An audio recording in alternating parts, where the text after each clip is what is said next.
Dan anehnya, tembok yang kata Naira waktu itu sebenarnya di sini ada tembok, tapi udah kayak dihancurin semua. Entah itu perbuatan siapa, seolah-olah kayak tahu kita mau ke situ, jadi kayak TKP-nya tuh kayak dirubah gitu sama dia.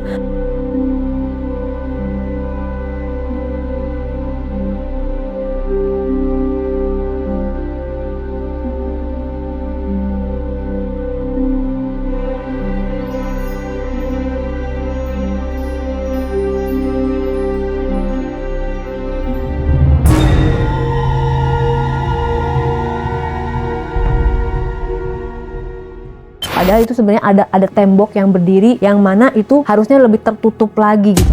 Dan memang pada saat sebelum pergi, pada saat itu tidak diliput kamera, saya sempat nanya kepada RT. Secara sekilas saya sampaikan, ini siapa yang merubuhkan? Terlihat memang ekspresi RT itu agak sedikit ragu-ragu menjawab saya begitu ya. Sampai akhirnya dia menyampaikan bahwa biasalah warga-warga suka begitu lihat ada tembok kosong ngerubuhin karena suka ngambil batu bata di sana untuk bangun rumah. Saya ada feeling, coba deh panggil deh Nairanya. Apa benar gitu mau konfirmasi saung atau kebun yang dimaksud ada ini. Dengan hujan-hujan Naira dijemput sama ibunya juga yang lagi hamil gitu ya. Datanglah Naira bilang, Naira, Nay ini di sini ya? Bukan tante, ini bukan yang di sini, di sana, dia bilang gitu. Pertama kali Naira menunjukkan tempat kejadian sampai selesai, dia tidak ada yang menuntun sama sekali, dia dengan instingnya sendiri. Naira dengan cepat tanggap, gercep gitu ya, menunjukkan saya jalannya. Lewat sini tante, lewat sini tante. Pas kita semua jalan, Bu RW, Pak RT gitu ya, dan tim Ray-Ban Strategic Law Firm. Ayo. Awalnya itu banyak temboknya. Awalnya banyak temboknya, sekarang udah nggak banyak temboknya. Di sini. Oh di sini, di sini. Itu ketemu lah ternyata di balik tembok ada kebun yang tidak bisa dilalui orang. Jadi kita jalannya juga lewat kebun, bukan lewat jalan setapak. Jadi itu memang nggak ada jalan. Sengaja dipilih kebun itu supaya orang nggak lihat-lihat di situ. Nah, ternyata samping kebunnya itu kayak curam ya, kayak jurang gitu loh. Jadi bener-bener orang tuh nggak akan ada yang mau ke situ karena nggak ada tujuan di situ gitu loh. Cuman ada kayak tembok rumah kosong dan Naira tunjukkan, tuh di situ tante. Oh di situ, coba peragakan. Nah kebetulan kami dengan Bang Obor Panjaitan yang merupakan rekan kami dari LSM Obor Keadilan juga memperagakan. Oh posisi duduknya seperti ini. Oh ini di sini, dia duduk, kakek itu duduk, terus dia di pangku berhadap-hadapan. Habis itu dicium-ciumin bibirnya, dilepas lagi, diciumin lagi terus sampai jarinya kakek itu dimasukkan ke dalam alat vitalnya si Naira. Setiap ke kebun, bayangkan. Dan itu sudah setahun lamanya. Madep ke sana. Madepnya ke sana. Duduk di sini Om di sini. Sini. Sini nih. Sini ya? Iya. Di sini duduknya. Sini, kayak gini? Gini duduknya, gini posisinya, duduk. Nairanya? Ini kata tembok dirusakin, siapa yang rusakin? Ini baru ini. Iya, tadinya ada temboknya ya? Iya tadinya temboknya panjang. Ah kan? Oh, kalau pas Tembok ini bang, ini baru ini. temboknya panjang, kamunya duduk di mana? Di sini. Duduknya Iya, kan di tiket sini. teras. Nyender kayaknya, nyender. Nah, terus Nairanya di pangku. Bapak duduk biar di pangku. Coba jangan saya duduk. Sebelumnya tembok ini ya? Iya. Nah, kan duduk Kayaknya gini. dirusakin nih bang, ini harus diambil nih. Berarti kamu di pangkunya di sini, Kayak tapi gini. berhadapan sama kakek itu. Iya berhadapan. Siapa ini? Cicil. Dicium. Di sini begini ya, Nera. Begini. Terus habis dicium diapain Naira? Dipegang. Oh. Dimasukin ya jarinya ya.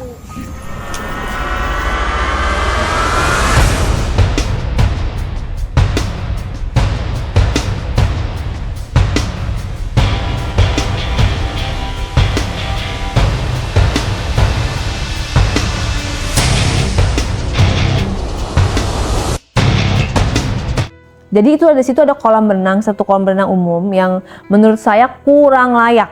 Karena kolam renang tersebut airnya berlumut, hijau, tidak ada penyaringan, tidak ada pembersihan, tidak memenuhi standar menurut saya ya.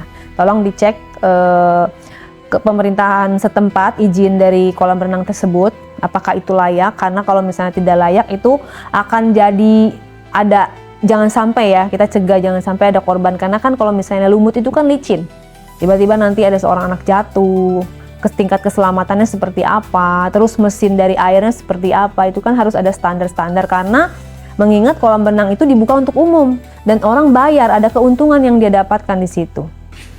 Punten Ibu. Kalau mau berenang sini berapa Bu bayarnya Bu? Bayarnya? 6.000. Oh. Oh. Ada. Boleh lihat-lihat Bu. Ya, punten ya Bu ya. Yang lihat. Yang relate menurut aku apa yang diceritakan sama pas kita datang ke TKP itu relatable. Kejadiannya ada, waktunya juga ada sama, terus orang-orang sekitarnya, saksi-saksi lah ya, berarti saksi-saksi yang melihat, yang mendengar itu mengiyakan semua. Kita proses laporan polisi yang ada di Polres Depok ini. Profesi kita lakukanlah itu dengan harapan bagaimana ini pelaku ini dapat segera ditangkap. Bagaimana kasus ini, adik yang menjadi korban ini segera mendapatkan keadilan dan kepastian hukum. Itu yang ada di dalam pikiran kita saat itu.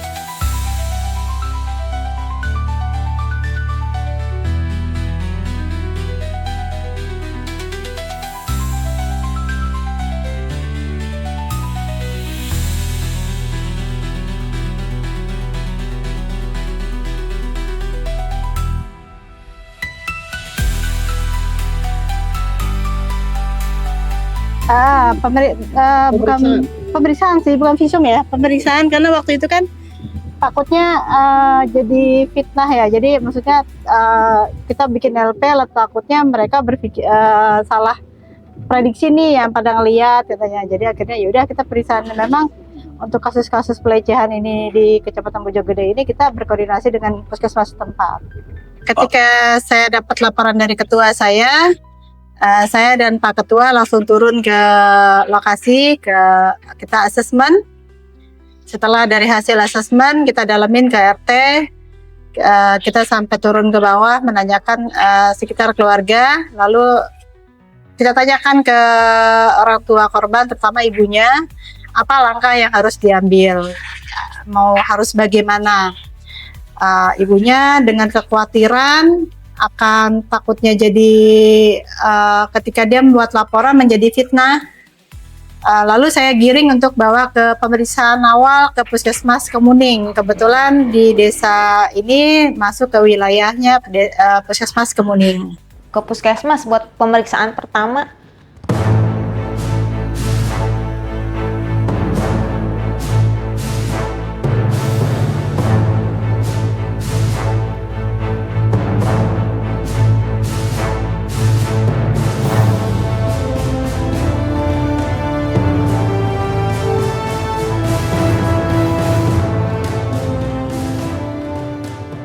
Selamat siang. Ya, saya Rey. Ini Naira. Salim sayang. Nah, ini Bang Obor Panjaitan. Oke. Ini Rey. Salim sayang. Mbak siapa tadi? Mbak Fioni. Nah, ini sayang, salim dulu. Apa kabar Bapak? Nih, salim dulu. Nah, Siapa namanya? Naira. Ya, biasanya kalau di Komnas Perlindungan Anak kita punya tenaga ahli psikolog, perlu di bahasa kita di sini di in-depth interview. In-depth interview. Jadi sejauh mana misalnya anak ini terdampak akibat kejadian atau sesuatu yang terjadi selama ini di anak, itu bisa nanti kelihatan hasilnya seperti apa. Berarti itu dilakukan oleh yang psikolog, betul. Berarti Mbak Fioni. Mbak Fioni ya. ini akan mengasesmen kurang lebih mungkin berapa menit gitu. Ya, nanti bisa jadi nggak cuma sekali. Oh, berulang-ulang. Biasanya ada tahapannya, karena misalnya untuk sekali kan kadang masih ada tertutup gitu. Oh. Jadi perlu ada beberapa kali nanti mungkin tenaga ahli yang paling tahu nanti. Nanti pakai tunggu dulu ya. Ya.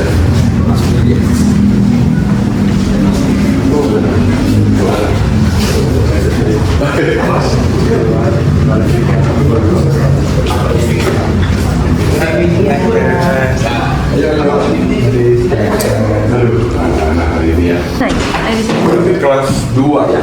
Kelas 1 ya, kelas 1. Jadi 7 tahun menuju 8 tahun. Oh, gitu. Naik 8 tahun tahun ini. Jadi ditanya apa? Saya udah pernah tanya berkali-kali, jawabannya sama. Saya udah tanya 3 kali dengan waktu dan tempat yang berbeda, spesifik. Tapi tetap dia konsisten di situ gitu, bertahan. Coba mungkin lebih ahlinya lebih ini ya. Sekarang masih lebih banyak cewek, tapi cowok juga peningkatannya luar biasa. Jadi tidak terkecuali cowok pun ada yang Iya. korban ya. Kami sudah menelusuri terlebih dahulu ke rumah Naira, kemudian juga berbicara dengan orang tua dan juga Naira, kemudian juga berbicara dengan Pak RT. Kami sudah ke tempat kediaman. Terus kami juga sudah menelusuri yang dikatanya kebunnya itu. Kan Naira diajak ke kebun, Naira diajak ke kolam renang. Itu Naira. Kami sudah telusuri dan kami sudah interview juga pemilik kolam renangnya, terus tetangga, RT, RW, semua yang Naira sebutkan di dalam keterangannya kami sudah terjun langsung. Gitu. Jadi dan juga sudah ada bukti pemeriksaan awal dari puskesmas. Jadi yang menyatakan yang dokter langsung yang menandatanganinya.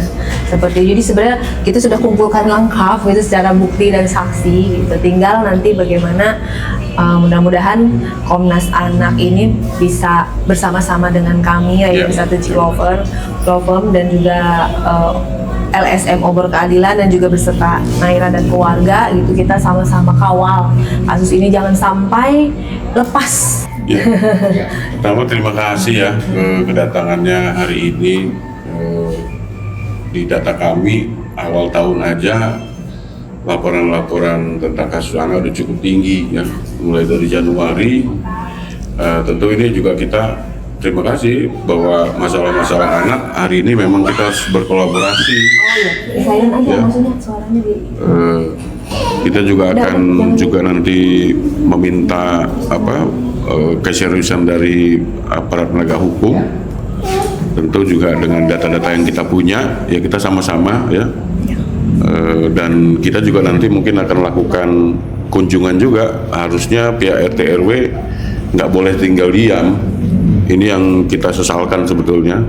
Udah cukup lama, apalagi bagian masyarakat adalah bagian penting untuk penegakan kasus-kasus hukum sebetulnya. Karena dia SD ya, tapi lebih besar dari Naira. Dibegitukan selama bertahun-tahun oleh pamannya sendiri kandung. Tetapi tidak jalan karena katanya udah baik-baik saja katanya. Ya keluarga sudah baik-baik saja. Nah itu berdamai gitu. Ya seperti itu. Aku bilang kok bisa seperti itu. Nah, makanya kita akan nanti telusuri dan ini berdekatan rumahnya dengan Naira juga ada di situ dan kami sudah ke rumah itu. Tapi kami belum menanyakan langsung yang bersangkutan, hanya laporan dari Ibu RW dan Pak RT setempat situ. Tetapi kita utamakan yang ini dulu karena udah di depan mata, karena menyangkut anak yang benar-benar, bayangkan masa anak segini 7 tahun diduga dipukulin sama istrinya kakek tersebut. Iya, istri si kakek tersebut disamperin, dipukul, dibilang pelakor. Usia segini pelakor. Iya, dipukul apanya sayang?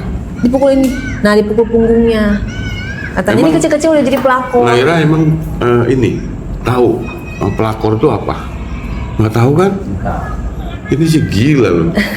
Ya itu dia kan, bagaimana sih jalan pikir pelakor dengan umur 7 tahun setengah. Ya.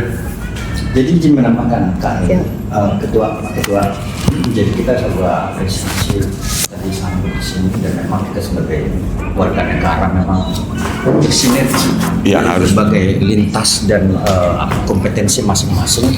Apresiasi buat Pak Ketua Komnas Perlindungan Anak Dan kita tahu ini apa yang dirintis oleh Pak Aris Merdeka Sirait sangat banyak kontribusinya terhadap perlindungan perempuan dan anak di Indonesia.